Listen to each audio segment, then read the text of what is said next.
moi, j'ai pas de manière générale, que ce soit dans le système éducatif ou dans d'autres systèmes, ou dans d'autres domaines, j'ai pas d'idée générale comme ça. C'est-à-dire, le public est bien, le privé est pas bien. Bon, le mélange me semble souvent la meilleure des solutions. D'ailleurs, en question de principe, avec des pondérations différentes, avec beaucoup de public, un peu de privé, etc. Première remarque. Deuxième remarque, c'est vrai que le public, normalement, devrait garantir l'égalité des chances. Et moi, je ne suis pas très égalitariste, mais un maniaque de l'égalité des chances. C'est-à-dire que les reproductions des élites continuant comme ça, les fils d'archevêques devenant archevêques, etc., c'est insupportable pour la société. Et c'est le cas dans la société française. Et ce qui me fascine dans la société française, c'est cette obstination à ne pas changer ce qui ne marche pas, et au contraire à engueuler les autres qui ont un système qui marche bien, d'avoir un système qui marche bien, alors que nous, on a un système qui ne marche pas, et de leur demander avec insistance pourquoi ils ne prennent pas notre système qui ne marche pas pour remplacer leur système qui marche bien. Ça, c'est la France. Alors, moi, je suis là. Donc c'est vraiment la remarque clé, c'est vraiment l'égalité des chances. Quand vous voyez que de moins en moins d'enfants de classes défavorisées arrivent à intégrer les grandes écoles, vous voyez que ce système ne marche plus du tout.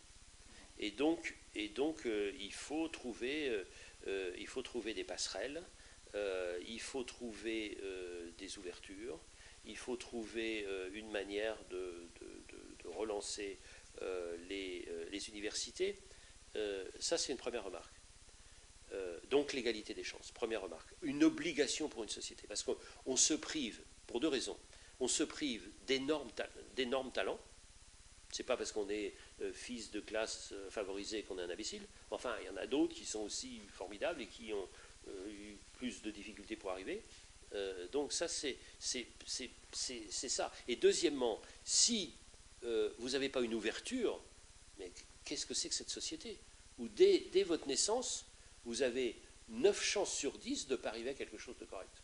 Donc cette société, elle est morte. Donc moi, je suis vraiment, encore une fois, pas du tout un malade de l'égalitarisme, parce que les gens, ils ont des efforts différents, et puis des données différentes. Donc l'égalité, c'est un peu un leurre, mais égalité des chances. Et la deuxième chance, c'est-à-dire, c'est pas parce qu'on n'est pas très en forme à 17 ans qu'on doit être plombé pour sa vie entière, et c'est pas parce qu'on est bon à 17 ans qu'on doit toute sa vie vivre sur la rente d'un concours qu'on a réussi à 18 ans. Moi, franchement, je vois des anciens élèves de grandes écoles qui ont 40, 50, 60 ans, qui vivent encore sur le fait qu'ils ont été dans ces grandes écoles ou dans des grandes universités, et qui sont des nazes, mais absolus, qui n'ont rien fait autre qu'être rentiers. Donc moi, je suis de gauche, socialiste et assumé, plutôt à droite du Parti socialiste, mais quand même là, et franchement, je suis contre la rente et pour la remise en cause. Donc ça, c'est la première chose. La deuxième chose, c'est que la France, qui s'est, comme vous le savez, énormément endettée, n'a pas mis suffisamment d'argent dans son enseignement supérieur. Et de cette manière, elle a très très mal préparé l'avenir. Et j'ai eu l'honneur de participer à la commission du grand emprunt. Donc on était une vingtaine et on se demandait qu'est-ce qui serait bon pour la France, puisqu'on allait emprunter, on ne savait pas combien, mais plusieurs dizaines de milliards pour préparer l'avenir. Parce que vous savez bien qu'il y a deux mauvaises manières de préparer l'avenir. La première, c'est évidemment accumuler les dettes sur les dépenses de fonctionnement, mais c'est en même temps ne pas investir massivement dans les secteurs d'avenir. Et s'il y a un secteur d'avenir, par définition même, c'est l'éducation. Et on a reçu le patron d'une relativement petite université américaine, Princeton, qui nous a dit qu'il avait un capital de 15 ou 16 milliards de dollars qu'il pouvait placer et investir les placements dans la gestion. Puis après, on a vu Harvard. Enfin, ils nous ont dit qu'ils avaient 50 milliards de capital dont ils pouvaient utiliser le placement. Et c'était après Madoff, hein, parce qu'ils se sont fait planter pas mal par Madoff.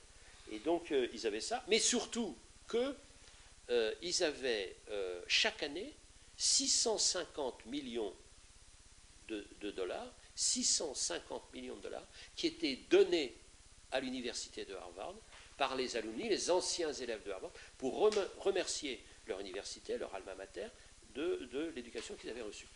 Et je suis, avec Claudie Agnoret, coprésident d'un comité qui doit rechercher de l'argent pour Dauphine. Quand on trouve 2 millions d'euros, on est les rois du monde. Alors, on est sur le même marché, parce que c'est vraiment un marché concurrentiel. Avoir les meilleurs profs, avoir les meilleurs élèves, avoir les meilleurs labos, et tout ça. Donc on ne met pas suffisamment d'argent. Et on se dit que nous, en France, on a nos grandes écoles qui masquent un peu le problème. On a nos grandes écoles, mais nos universités, les grandes écoles d'ailleurs aussi, elles ont besoin de plus de financement qu'elles en ont. Et puis, les universités, elles ont un besoin massif de financement. Donc voilà les deux remarques de base. Vraiment, à égalité des chances, c'est une nécessité pour ne pas gaspiller les talents et pour ouvrir la société. Et deuxièmement, mettre sur l'éducation, c'est-à-dire sur l'avenir, mais le double ou le triple de ce qu'on a mis jusqu'à présent. Parce que la France, franchement, et moi j'ai honte d'appartenir à ma génération, hein, j'ai 64 ans et j'ai honte d'appartenir à cette génération, qui a planté les générations à venir, non seulement par la dette sur les dépenses courantes, alors que notre vie était beaucoup plus facile que la vôtre, mais qui n'a pas investi dans les secteurs d'avenir. On a planté 2 fois les générations. Donc c'est scandaleux. Donc moi je suis tout à fait prêt à payer beaucoup plus d'impôts si on les met là-dedans.